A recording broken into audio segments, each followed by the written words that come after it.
Vamos a continuación a escuchar y presenciar un concierto conferencia. Yo he estado en muchas conferencias y en algunos conciertos, pero creo que va a ser la primera vez que estoy en una conferencia-concierto, así que tengo mucha curiosidad y creo que en general todos tenemos pues muchas expectativas y vamos, seguro que vamos a disfrutarlo mucho. Tenemos con nosotros al cuarteto Quarist. Vale, pues somos el cuarteto Quarist y en esta ocasión tenemos también a Diego Flamarique. Entonces yo Leire Unzué, Diego Flamarique el alto, Josu al saxofón tenor, Josu Marauri, y Sergio Eslava, saxofón barítono y conferenciante. Muy bien, pues muchas gracias y somos todo oídos.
Bueno, muy buenas tardes. ¿Se me escucha? Sí. Muchísimas gracias por estar aquí.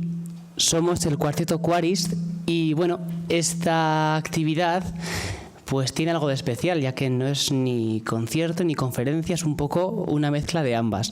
Antes de empezar, sí que me gustaría presentar al cuarteto. ¿Y qué es esto de Quarist? Porque seguramente es una palabra de la cual nunca hayan oído hablar, básicamente porque nos la hemos inventado. Quarist es una palabra que proviene de una conjunción de diferentes vocablos del esperanto y viene a significar algo así como entre cuatro o trabajando con cuatro, básicamente porque somos cuatro. Tampoco nos comimos mucho la cabeza. Pero sí nos gustaba mucho la idea del esperanto como ese lenguaje artificial o ese lenguaje creado para intentar servir de puente de comunicación entre diferentes sociedades, ¿no? Como para facilitar de alguna forma, bueno, la conexión entre culturas. Nos gustaba mucho esa idea de conectar y lo queríamos aplicar a nuestra música. Somos un grupo de saxofones que lo que buscamos es conectar músicas de diferentes estilos. Hoy vamos a llevar al saxofón a la música del siglo XVIII, cuando no es un instrumento habitual, bueno, más que nada porque no existía en aquella época, y solemos combinar estos conciertos con otras propuestas de música de vanguardia o de música de nueva creación o música con diferentes disciplinas como el teatro. Entonces esta idea de conectar nos gustaba mucho y de ahí surge el nombre de Quaris. El concierto que nos ocupa hoy parte de un trabajo de investigación. Yo me presento, soy Sergio Slavarraiza y soy músico e historiador. Cuando finalicé mis estudios de historia, hace un par de años, por la UNED, yo quería, en mi trabajo de investigación, de alguna forma, aunar ambas disciplinas, que eran un poco mis dos pasiones y a lo que yo me dedico. Entonces decidí proponer este formato de investigación histórica, pero que tuviese como resultado una experiencia musical. De ahí la idea de este concierto-conferencia, que pudiese eso mezclar tanto la historia como la música en directo. ¿Por qué la música y el poder? Ahora voy con esto. Cuando yo comenzaba a estudiar y a pensar mi trabajo de investigación, a mí me fascinaba muchísimo la relación de las artes con su ideología o, sobre todo, de dónde provenían los encargos artísticos. Yo también empecé a estudiar historia del arte y me fijaba que una gran parte de las principales creaciones artísticas, escultura, pintura, arquitectura, habían sido de alguna forma encargadas o tenían unas motivaciones muchas veces más allá del propio disfrute estético. Y me pregunté, ¿y en la música pasará lo mismo? ¿La música de alguna forma también se había visto influenciada por ese juego del poder? Así que me puse a indagar y efectivamente me di cuenta enseguida de que sí, que gran parte de compositores, de piezas, de creaciones, bueno, pues habían sido influenciadas por esos mecanismos de ideologías, de esa imagen asociada a las clases altas. Así que me puse a indagar como loco en ciertas épocas históricas. ¿De qué va a ir esta conferencia? Sobre todo me gustaba relacionarlo con la imagen del poder y con la imagen, además de la guerra, que es un poco el curso que nos ocupa, de cómo las clases poderosas han utilizado, en este caso la música, para reforzar su imagen ante momentos históricos de gran crudeza, como es el caso de la guerra. Vamos a ver cómo los principales patrones, mecenas, encargaban ciertas producciones musicales con una finalidad particular, o que perseguían intereses que, si buscamos y andamos en la historia, pues no eran del todo el disfrute musical. O sí, una parte, pero había algo más allá. Esto se relaciona con una rama de la historia que me gustaba mucho, que es la historia cultural. Esa historia alejada de acontecimientos políticos. Yo, cuando era pequeño, igual a ustedes les ha pasado lo mismo, yo aprendía la historia con fechas, actos políticos y reinados, ¿no? Pues esta persona reinó de aquí hasta aquí, ocurrió esta batalla, este cambio de gobierno, y a mí me gustaba intentar averiguar qué había más allá, lo que es la intrahistoria, además de los hechos, qué estaba ocurriendo, o cómo, en este caso, la cultura se había visto modificada o también había aportado a la historia de los acontecimientos. Y me interesaba muchísimo ver qué es lo que marcaba los gustos, por qué los estilos artísticos se desarrollaban, aparecen, desaparecen, quién lo marca, las modas que hoy que están tan de moda, nunca mejor dicho, ¿de dónde empiezan? ¿De dónde termina? ¿Hay una clase dominante que las imponía? Bueno, pues todo ello era un poco el objetivo de este trabajo y de esta investigación. Ya que es imposible abarcar toda la historia, decidí acotar la investigación y me centré en un periodo como es el siglo XVIII en España. ¿Por qué esta época? Bueno, es un periodo fundamental para nuestra historia, ya que supone el cambio de una dinastía. Se finaliza en la dinastía de los Austrias, de los Habsburgo, y llegan los Borbones, una dinastía que hasta el día de hoy sigue reinando en nuestro país. Así que decidí comenzar esta investigación a partir de 1700, me parecía una fecha muy significativa, cuando Felipe V asciende al poder o llega desde Francia a nuestro país, y terminé con el reinado de Carlos III. ¿Por qué en esta época, en 1788, sube al poder Carlos IV y un año después estalla la Revolución Francesa? Artísticamente esto supone un giro enorme artísticamente, políticamente, militarmente y económicamente y en todos los aspectos. Pero es verdad que la Revolución Francesa marcó un antes y un después en muchas de las artes. Decidí que era, buen momento para terminar la investigación, para acotar un periodo más reducido y de esa forma centrarnos en la música del siglo XVIII, que ya vamos a escuchar que no presentaba muchísimas variaciones y ya veremos el porqué. La primera pieza que hemos escuchado, que parece una melodía, y de hecho es una melodía barroca, vamos a decir pegadiza, tiene un componente bastante curioso porque, ahora hablaremos de ella, se inició con una guerra y hablaba sobre una guerra. Y este principio me encantó. Que una pieza musical reflejase un hecho tan trascendental en nuestra historia como fue la Guerra de Sucesión me parecía un punto de partida muy chulo para empezar un trabajo de investigación. Así que es por ello por lo que decidí acotar el trabajo a estas dos fechas. Así que vamos a repasar el reinado de 3 monarcas de nuestro país. Alternaremos esta exposición con diferentes piezas musicales, todas ellas adaptadas para saxofones. Ninguna de ellas son originales para este cuarteto. Como digo, el saxofón todavía no estaba inventado, así que hemos realizado varios arreglos o por parte del cuarteto o con otros compositores que ya han hecho arreglos para esta formación. Comenzando con Felipe V. Felipe de Borbón llega a España tras la muerte de Carlos II de Austria sin descendencia. En cuanto un rey fallece sin descendencia, automáticamente saltan las alianzas políticas y saltan los pactos.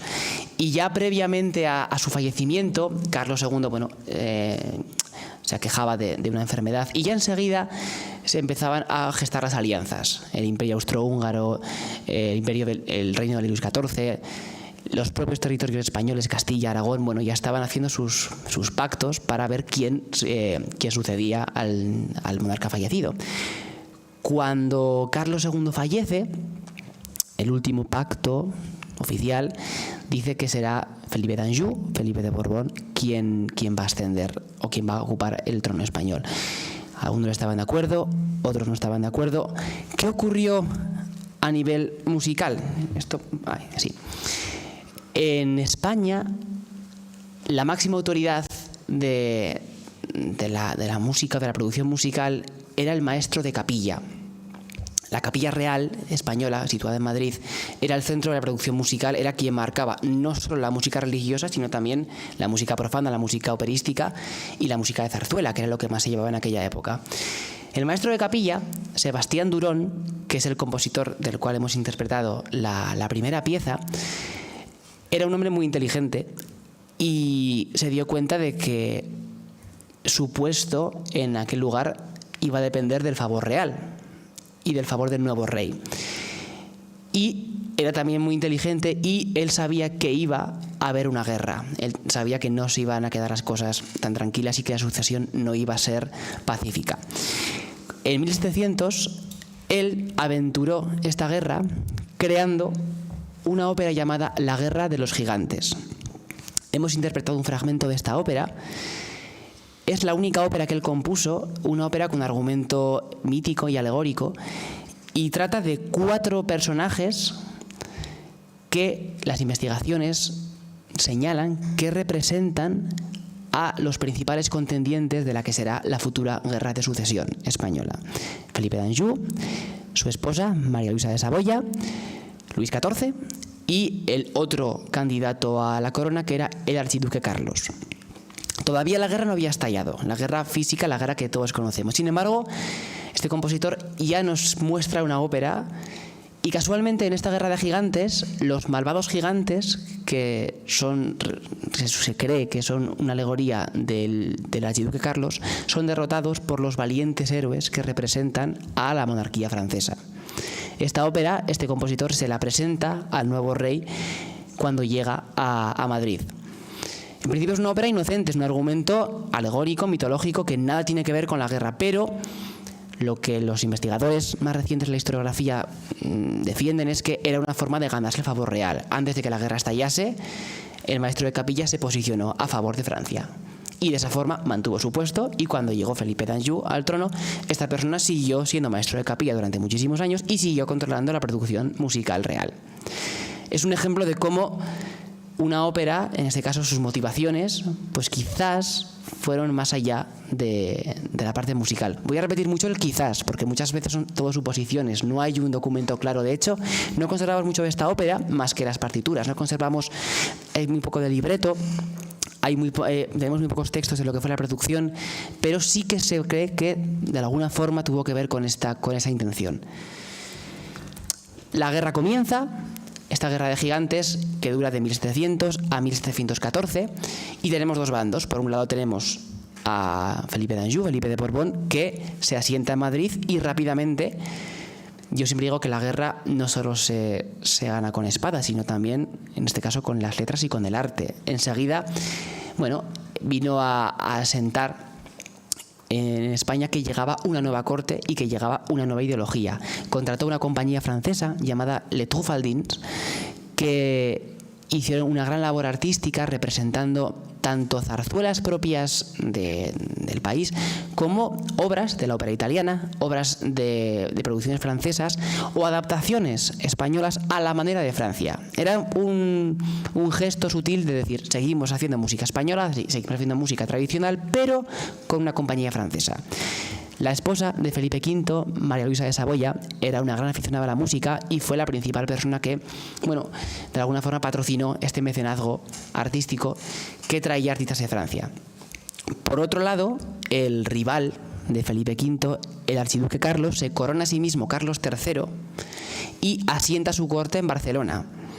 Al igual que su rival, también en Barcelona va a haber una gran producción musical.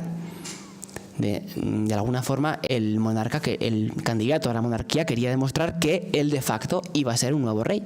Así que se dedicó sobre todo a encargar dramas heroicos, obras, sobre todo muchas óperas y zarzuelas, cuyo argumento hablaba de personajes históricos casi legendarios. Hay una historia transcurrida en 1706, durante la guerra. Las tropas barcelonesas casi consiguen conquistar la ciudad de Madrid. Ese mismo año se encarga una ópera sobre la conquista de Hispania por el Imperio Romano. Los valientes héroes romanos conquistaban a los bárbaros hispanos. ¿Casualidad? Yo no lo creo. Casualmente, cuando las tropas estaban a punto de entrar en Madrid, una semana antes, unos días antes, se estrena una ópera donde se muestra a Roma victoriosa contra los pueblos bárbaros o los pueblos prerromanos, pues da mucho que pensar. No se pudo hacer tal conquista. En 1706 la guerra continuó hasta 1713 con la paz de Utrecht, pero se iban estrenando grandes producciones musicales, de alguna forma que se iba manteniendo la actividad musical. El compositor del que he hablado antes, Sebastián Durón, tuvo así como os he comentado, que hizo esta ópera principal, La Guerra de los Gigantes, para ganarse el favor francés, cometió un error según avanzaba la guerra.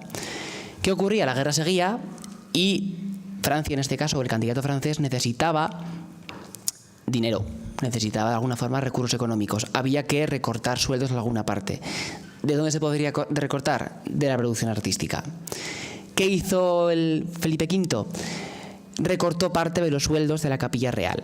Fijó unas rentas que antes eran bastante más, vamos a decir, móviles, y de alguna forma esto le afectó a Sebastián Durón, que era el principal maestro de capilla. Cuando las tropas barcelonesas del archiduque Carlos iban a llegar a Madrid, él vio que era una oportunidad preciosa para cambiar de bando. Así que en una ceremonia pública, en un concierto público, proclamó su lealtad a las tropas del archiduque Carlos que estaban a punto de entrar en Madrid. Lamentablemente falló su estrategia, no se pudo conquistar. Y Sebastián Durón fue exiliado y fue obligado a llegar a la corte del archiduque Carlos. Siguió trabajando allí como maestro de capilla hasta que, al terminar la guerra, ya no había candidato al trono español, así que se vio obligado otra vez a exiliarse, en este caso en Inglaterra, y ahí pasó el final de sus días. Es una historia que es casi anecdótica, pero refleja muy bien cómo en 13 años una persona pasó de tener el máximo poder musical en una corte por un cambio de lealtad artística, pasó al exilio y casi al olvido. De esta ópera que he comentado no hay casi representaciones y hay muy pocos restos escritos. Enseguida llegaremos a la música. Quería un poco introducir la parte más militar y ahora enseguida seguiremos con partes musicales. Finaliza la guerra en 1713 con la paz de Utrecht, una paz que, bueno, para España no fue del todo ventajosa, ya que a pesar de que asentó la monarquía borbónica, perdió gran parte de sus territorios. La gran beneficiaria fue Inglaterra. Y el nuevo rey, Felipe V, bueno, tenía una gran tarea por delante, que es asentarse en el trono y conseguir que no solo se recuperase España de una guerra, sino también volver a proclamarla como una potencia hegemónica importante. Así que su atención se volcó en Italia. España siempre tuvo relaciones con Nápoles, con Sicilia, y contrajo matrimonio con una persona que es fundamental, otra protagonista de este siglo, como fue Isabel de Farnesio. Isabel de Farnesio va a ser la principal, yo diría casi protagonista y artífice de lo que ocurre en las artes o en la música en España hasta la muerte de Felipe V. Isabel de Farnesio, una gran aficionada a la música y una mujer muy inteligente, trajo a la corte española desde Italia una gran cantidad de músicos para que renovasen los puestos de la capilla real, que de alguna forma, bueno, la plantilla fuese renovada, que las viejas glorias de alguna forma fuesen reemplazadas por músicos más habilidosos. Y esto, a mi parecer, tenía también un tinte político. Se estaba interviniendo en Italia, se estaba buscando esta relación de recuperar territorios, e Italia a nivel artístico era la gran referencia europea. Estamos hablando de la cuna de la ópera, estamos hablando de los grandes compositores como Vivaldi, como Corelli. Entonces era un poco la referencia a la cual fijarse. De esta forma llegan compositores, artistas italianos de forma masiva y ocupan grandes puestos importantes. Se dice de forma casi burlesca que la música española del siglo XVIII es una copia de la música italiana. Y de hecho a veces se ha despreciado esta música como que imitaban o que no tenía gran calidad porque copiaban lo italiano. Bajo mi punto de vista, esto era una estrategia. De alguna forma, si lo que estaba dominando o la música que imperaba era lo que se hacía en Italia y queríamos de alguna forma retomar relaciones con Italia, ¿por qué no inspirarnos o hacer música a la manera de lo que se estaba haciendo en Italia? Aquí hay una gráfica que ilustra mucho la influencia de la música italiana, de cómo llega a España de forma masiva. Si nos fijamos hacia 1700, cuando empieza la guerra, durante el reinado, vamos a decir, o el poder de Sebastián Durón, el villancico, que es el género español más característico de aquella época, canciones, bueno, con temática de las villas españolas, tenía bastantes elementos autóctonos y propios de la zona.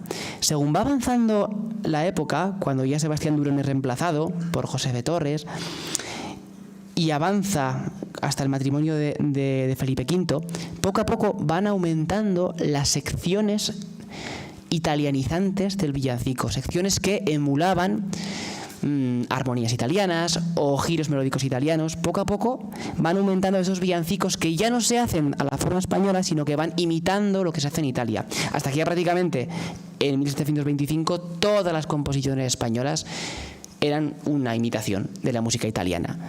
Todo ello con un tinte político detrás.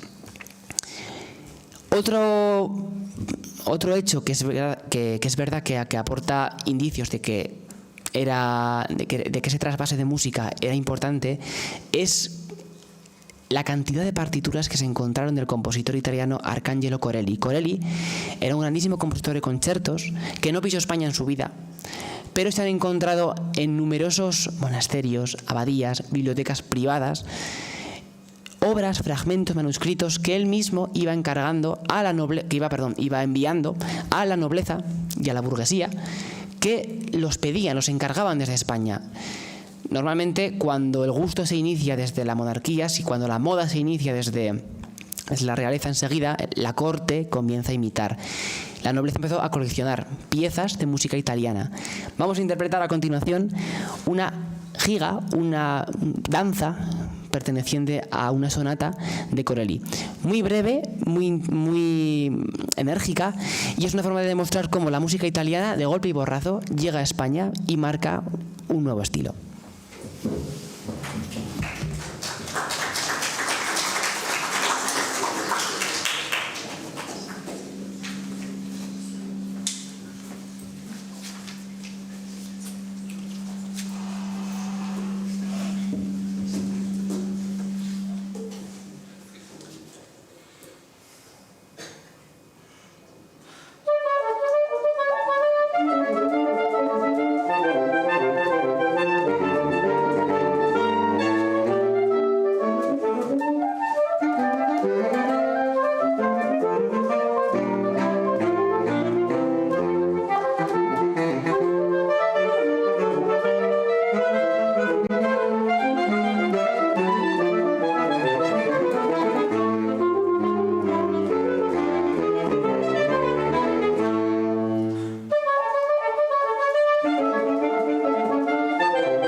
Si hay un músico, un artista que representa, a mi juicio, esta vinculación entre la música y el poder, fue Farinelli.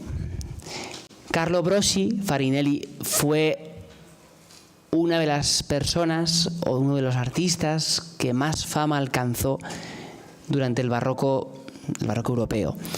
Farinelli era un castrati. No sé si están familiarizados con el término castrati. Los castrati, rápidamente para quien no lo conozca, eran niños con una voz prodigiosa, un gran talento vocal, y ya que las mujeres tenían prohibido o limitado el acceso a las actuaciones operísticas, a estos niños se les castraba para que mantuviesen su tesitura infantil y pudiesen alcanzar los roles femeninos y las notas más agudas. Yo soy profesor de instituto y cuando explico siempre a Farinelli lo comparo siempre para que hagan una analogía con las divas actuales. El seguimiento o la fama que tenía Farinelli era estremecedor. Alcanzó fama en Italia, en Francia, en Alemania, hacía giras mundiales. Y justo en 1737 llega a España y se asienta en España, donde va a acabar viviendo casi 30 años. Un artista de fama mundial con una carrera enorme llega a un país que quizás no era el más hegemónico, el más poderoso. Yo me preguntaba, ¿por qué? ¿Qué hace aquí este señor y por qué se va a quedar aquí a vivir con todo lo que puede hacer? ¿La historia oficial cuál es? La historia oficial, que es la que está en los registros, es que Felipe V era un rey aquejado de, no podía dormir, era un rey muy paranoico, era bastante introvertido y tenía grandes problemas para conciliar el sueño. Su esposa, Isabel de Farnesio, preocupada porque no había forma de que el señor se durmiese, pues llamó a Farinelli. Él estaba casualmente en Londres, estaba haciendo una gira de conciertos y le llamó para que acudiese a cantar a la alcoba de Felipe V y le aliviase sus dolores para que pudiese dormir. Farinelli aceptó, acudió y el rey por fin pudo conciliar el sueño. Tal fue su satisfacción que le solicitó al músico que por favor se quedase en la corte y le cantase todas las noches para poder dormir. Y Farinelli en una de sus cartas dijo que nada le daba más regocijo que poder ayudar al monarca y que por supuesto se iba a quedar en España a ayudar al rey. Se firmó un decreto real que le concedía a Farinelli un monopolio casi absoluto sobre el control musical y el control escénico de la corte. Por supuesto, solo respondía ante la monarquía, tenía grandísimas exenciones de impuestos, tenía un contrato económico más que beneficioso, tenía libertad para hacer giras, controlaba qué producciones hacía en la corte, controlaba qué artistas iban y venían, por supuesto controlaba los sueldos de los artistas y no respondía, como digo, más que ante la realeza. Con ese contrato, pues yo también me quedo a vivir en la corte. ¿Por qué esto? Yo empezaba a pensar, ¿qué interés tenía, en este caso España, de traer a Farinelli? 3 años antes, en 1734, se firma el Pacto de Familia con Francia, un acuerdo de colaboración, de apoyo mutuo ante la gran enemiga militar a batir, que es Gran Bretaña. Farinelli estaba en Gran Bretaña haciendo una gira y tenía intención de asentarse allí. Un movimiento político quizás de no solo estamos armándonos, nos estamos preparando para una posible intervención contra Gran Bretaña, sino que vamos a demostrar que esta nueva corte, con esta nueva monarquía, pues tiene mucho que decir y es capaz de atraer a un gran artista como Farinelli. Además, se reforma el Coliseo del Buen Retiro en 1738 para tener un lugar apto para que las grandes producciones de Farinelli tuviesen lugar. Como digo, hasta el fallecimiento de Fernando VI, Farinelli tuvo prácticamente el monopolio en la corte y, por supuesto, trajo la música italiana y reforzó este papel de que España, de alguna forma, bebía de influencias italianas. De la historia original del cantante que calmaba los dolores de cabeza del rey y podía dormir, a la revisión que se ha hecho historiográfica actualmente, se encuentran detalles como que seguramente también el músico puso condiciones bastante duras y exigentes para recibir ese contrato. Y de esa forma, el cantante tuvo una amplísima libertad de movimientos que pocos músicos en aquella época podían conseguir. Nosotros no somos castrati, ninguno de los cuatro. Vamos a intentar replicar una de las arias. Antes de aquello, aquí hay un ejemplo, es un extracto de los artistas contratados desde que Farinelli ingresa en la corte hasta que es expulsado con Carlos III. Si se fijan en los nombres, la mayoría son de procedencia italiana. El grueso de los músicos que se contrataban procedían de Italia. Y teníamos, por supuesto, los sueldos que los controlaba Farinelli, y esta columna de la derecha son regalos. Son regalos que el artista decidía otorgar por el buen hacer, por agradar o por cualquier tipo de concesiones.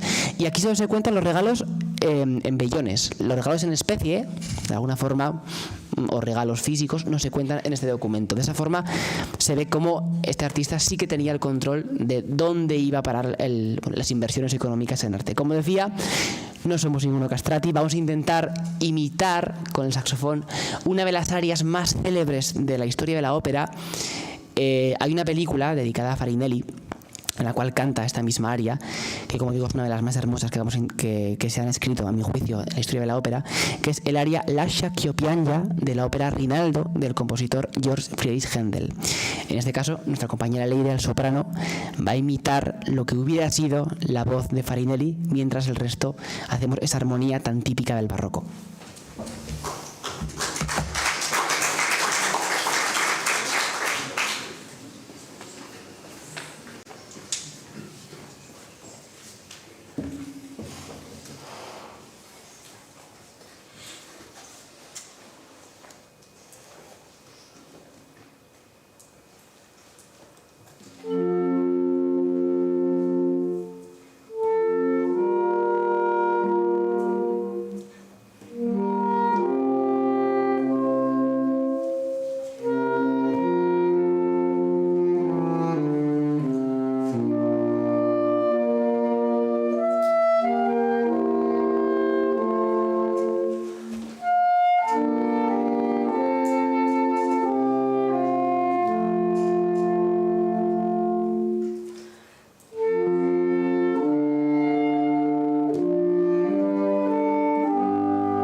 Felipe V fallece en 1746 y su sucesor, Fernando VI, cambia algunas políticas, sobre todo respecto a la política exterior, pero a nivel artístico sí que vamos a mantener esta tendencia de ensalzar la música italiana o de alguna forma emular la imagen de Italia. A nivel político, Fernando VI va a adoptar una política de neutralidad armada. ¿Qué significa? Va a establecer acuerdos de paz con potencias con las que podía haber conflictos militares posibles y de alguna forma se produce un repliegue hacia el interior. España deja de intervenir en conflictos exteriores para sobre todo centrarse en reformas internas. Es una época de reformas de la hacienda, de la marina, se hace un catastro de las comunidades y de alguna forma el sucesor de Fernando VI, que es Carlos III, es el que volverá de alguna forma a impulsar la política exterior y a intervenir en conflictos internacionales. ¿Qué ocurre a nivel musical? Como decía, se continúa en gran medida con lo que estábamos presenciando hasta ahora. Farinelli sigue en la corte, se le condecora con los mayores honores posibles. Se desarrolla la tonadilla, que es un género típico español que se introducía en los entreactos de las zarzuelas, pero eran casi mínimos porque Farinelli seguía controlando la producción. Y básicamente seguimos en una continuidad. No voy a pararme mucho a hablar de Fernando VI porque me gustaría que fuese más la música la que nos hiciese escuchar esta continuidad. Simplemente hablar de dos figuras importantes.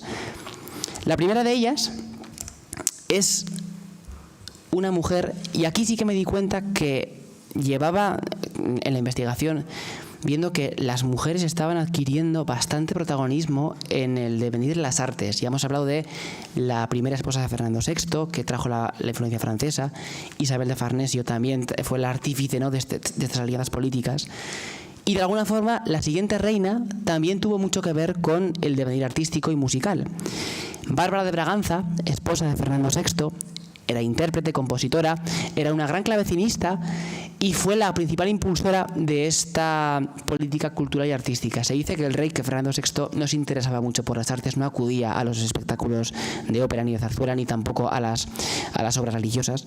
Y Bárbara de Braganza, al igual que se hizo con Farinelli, patrocinó a un músico llamado Domenico Scarlatti. Scarlatti fue otra persona, a mi juicio, extremadamente inteligente. Era una persona italiana que se había visto ascendida por el favor en este caso, de una reina. Pero él quería ganarse, de alguna forma, el cariño o el apoyo también de parte de la nobleza, de la burguesía e incluso del pueblo. ¿Qué hizo Scarlatti? En sus grandísimas obras, en su gran producción de obras, mezclaba la influencia barroca, la música barroca, con muchísimos elementos del folclore español. Hay imitaciones de rasgueos de guitarras, de marchas que se hacían en las procesiones, de ritmos típicos, del cante andaluz, del cante profundo, del cante hondo. Es un poco como la marca España, por así decirlo. Asociamos mucho la música quizás de Albéniz, de Manuel de Falla, a esa música con género propio español, pero fue un italiano de los primeros que vio que había un sustrato muy importante de música española y que lo combinó con sus piezas. ¿Qué hizo con ello? Tener un éxito enorme. Las obras de Scarlatti se producían a raudales. Así como Farinelli le cantaba al rey antes de dormirse, Scarlatti le tocaba el piano, el clavicordio, a la reina antes de dormirse. Imaginaos la orquesta musical que se montaba allí todas las noches antes de que terminase el día. Por supuesto, tenía sus obligaciones reales, que era interpretar para los monarcas, cumplir los encargos, pero a partir de ahí tenía una libertad enorme. Los músicos de esta época eran bastante libres y con bastante poder. Vamos a interpretar una pieza de Scarlatti, un movimiento, una sonata, en este caso adaptada a saxofones. Les invito a que piensen que lo que vamos a interpretar los cuatro estaba diseñado para una sola persona. La cantidad de notas que vamos a interpretar, imaginen la dificultad de tocarlo con una sola persona a dos manos.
para la siguiente pieza ni me quito el instrumento porque va a ir muy seguida. Es simplemente una anécdota. Como he dicho, el rey se desentendía de la música, pero sí que tenemos constancia de un músico en la corte real y creo que había que traerlo aquí porque es de aquí de Navarra. Entonces, Sebastián de Albero fue organista, clavecinista y era el protegido del rey Fernando VI. Sabemos muy poquito de su trabajo en la corte real. Simplemente, bueno, no queríamos desaprovechar la oportunidad de estar aquí y tocar una obra de un autor de nuestra tierra. De lo poco que conocemos de sus sonatas, hay un pequeño fragmento donde Sebastián de Albero le pedía al rey que por favor considerase escuchar sus piezas para darle algo de su favor real y de alguna forma, bueno, poder mantenerse. Me hacía mucha gracia la diferencia entre, por un lado, Farinelli, que tenía el prestigio, el poder, la fama para estar viajando por toda España y para programar sus teatros y sus óperas, y mientras Sebastián de Albero le pedía, bueno, simplemente comer y poder mantenerse. Escuchamos una sonata, un movimiento de la sonata número 3 de Sebastián de Albero.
llegamos al último de los 3 monarcas de esta conferencia concierto, Carlos III, y con él asistimos a una ruptura clara. De hecho, las últimas piezas que vamos a interpretar seguramente notarán que, bueno, ya la estética musical es bastante diferente. Carlos III es un monarca que se dice que representa, es un ejemplo del llamado despotismo ilustrado. En la segunda mitad del siglo XVIII, con el auge de la Ilustración, esta corriente que se desarrolló en Francia y que buscaba, bueno, de alguna forma establecer ciertas reformas basadas en el progreso, en la razón como motor de, ¿no?, que podía avanzar a una sociedad. Varios monarcas o varias personas en el poder decidieron implantar varias reformas, muchas veces sin contar con el apoyo de, hay una frase muy conocida que es todo para el pueblo pero sin el pueblo. De alguna forma, esta preocupación por ciertas reformas y ciertas mejoras a veces no se compenetraba con los intereses de las clases populares o de las ciudades. Carlos III era un gobernante con gran experiencia, ya que cuando ascendió al trono ya había sido rey de Nápoles y era una persona muy pragmática. Con su llegada al trono asistimos de nuevo a un papel internacional de España más importante, y España vuelve a firmar un pacto de familia con Francia para intervenir, en este caso, en la Guerra de los 7 años. Es una guerra que se dio sobre todo en las colonias y que, bueno, España prácticamente se vio arrastrada a participar, aunque también poseía colonias, pero no eran los principales afectados por la guerra, pero se vio, por esta alianza con Francia, a participar en esta guerra. También participó en la Guerra de Independencia de Estados Unidos, apoyando a los aliados franceses. En esta ocasión tuvo mejor suerte, pero estas guerras al país no le venían muy bien y se mermaban bastante sus recursos. ¿Qué hizo Carlos III? Igual que hizo su antepasado en la Guerra de Sucesión, cuando hay que sacar dinero de alguna parte, se recorta, en este caso, de la música. Lo que hizo fue acabar con los privilegios de Farinelli.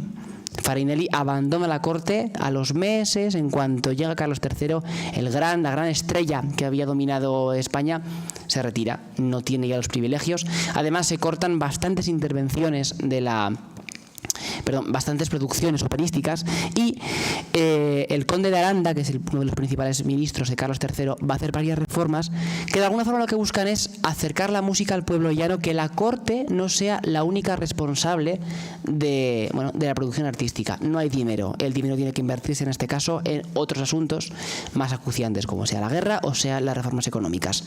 De esta forma no pierde interés la música, pero ya no va a ser la monarquía quien de alguna forma la incentive. Tampoco tenemos una reina en este caso con interés musical, así como en las anteriores ocasiones, eran las reinas quienes habían incentivado esta producción musical. No es el caso. Así que la música deja de ser interesante para el rey y aparecen nuevos mecenas. El rey está ocupado en otros asuntos. Rápidamente voy a hacer un recorrido por los más importantes, que son los familiares de Carlos III. Si el rey no patrocina la música, otros enseguida van a tomar el poder. En este juego de alianzas y de dar una imagen, si el rey abandona de alguna forma este hueco, enseguida llegaron familiares para demostrar que podían permitirse el lujo de tener a grandes artistas. Además, Madrid ya no va a ser la única corte, sino que la periferia española se va a desarrollar con compañías ambulantes que van a llevar tanto grupos de teatro y de ópera y zarzuela como grupos musicales que van a llegar a País Vasco, a Galicia, a la zona del sur de España. De esa forma, Madrid ya no es el único centro, sino que la periferia, de alguna forma se empieza a desarrollar. Voy a hablar de 2 mecenas e interpretaremos la obra de uno de ellos. Por un lado, el infante don Gabriel, que era uno de los hijos de Carlos III, patrocinó a un grandísimo músico como fue el padre Soler, y su principal actividad se desarrolló en el monasterio del Escorial.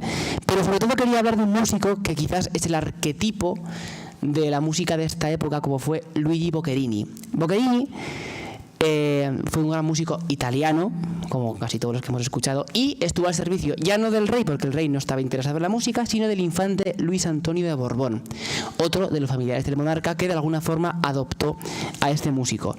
Es el prototipo de la música de cámara clásica española. Cuando escuchen la pieza que vamos a interpretar, seguramente muchos la conocerán, porque quizás es uno de los clichés más difundidos de la música clásica.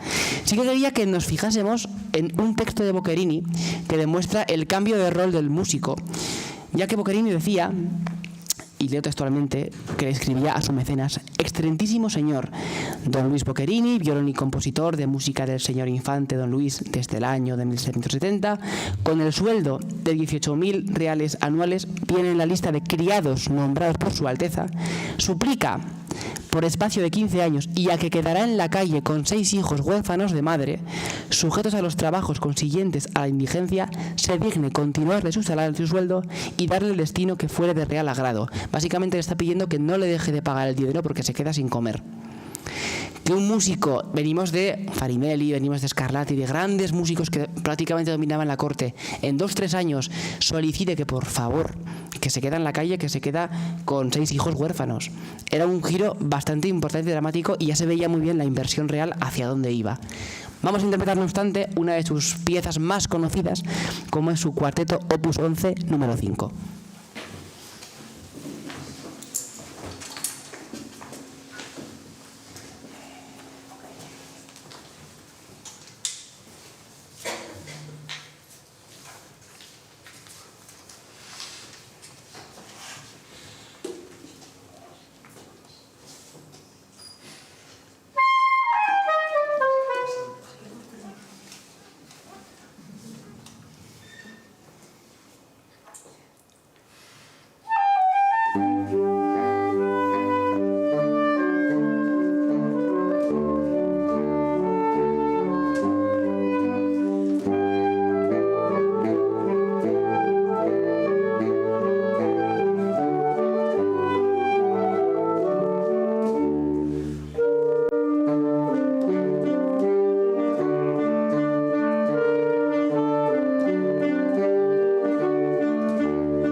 La última de las protagonistas de este relato vuelve a ser una mujer, y esto es curioso porque me lo encontré por casualidad.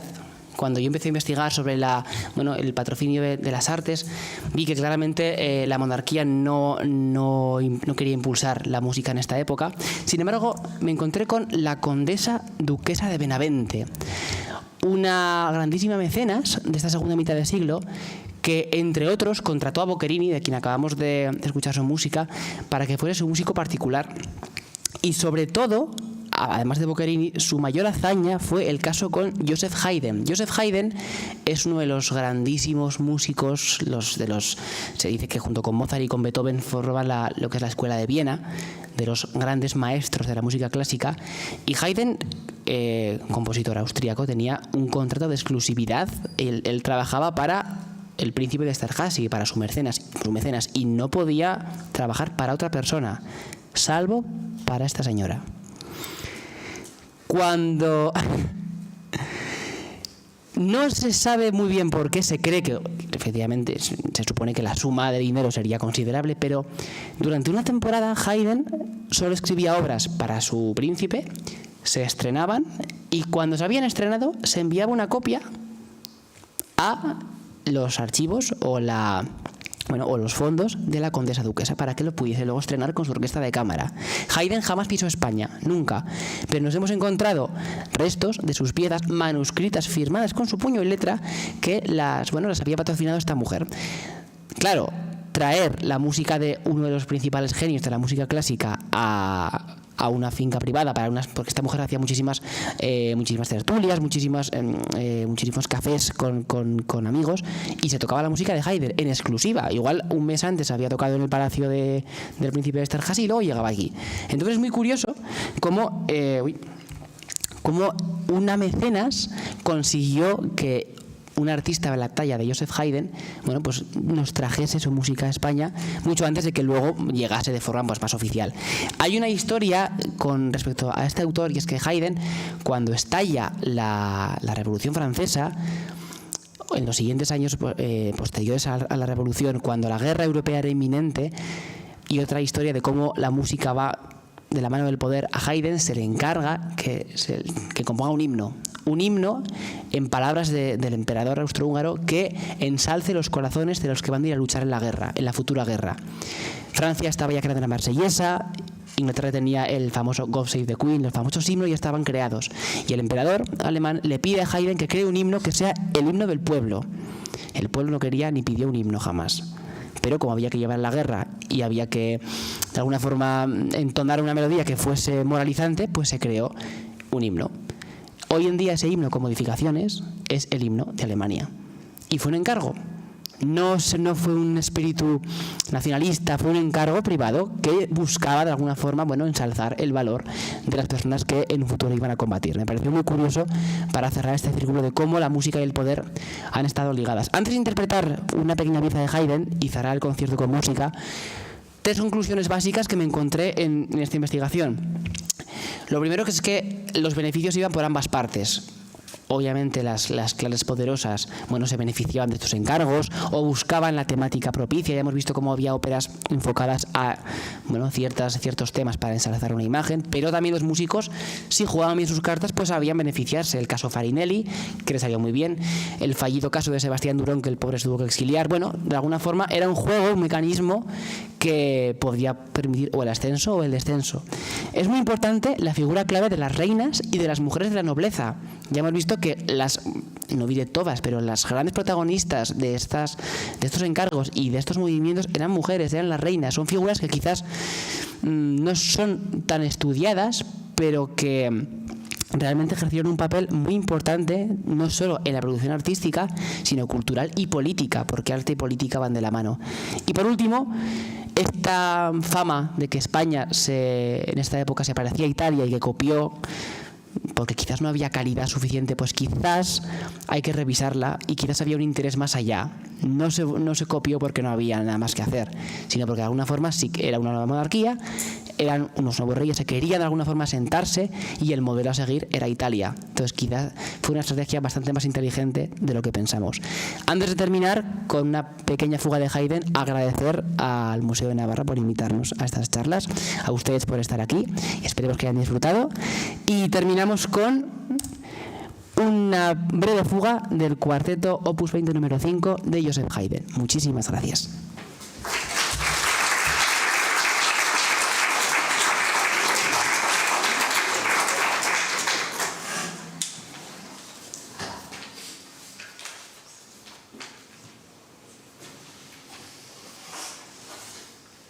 Thank you.